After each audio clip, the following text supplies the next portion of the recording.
की राह चले नी टोकेला सोनार सैया जी काहे नथिया गढ़वला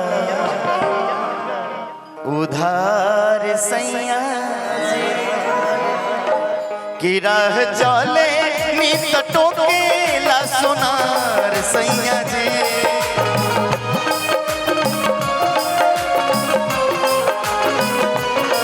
राह चले नित टोकेला सोनार सैया जी काहे नथिया गढ़वला उधार सैया जी काहे नथिया गढ़वला उधार सैया।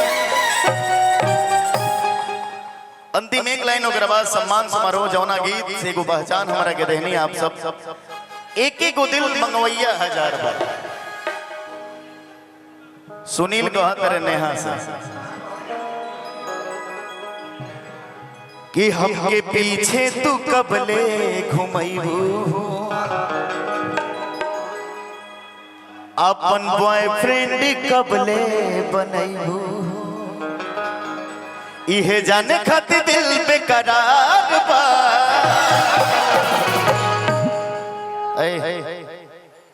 इधर आइए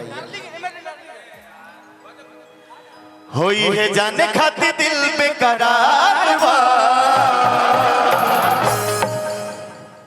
अरे ए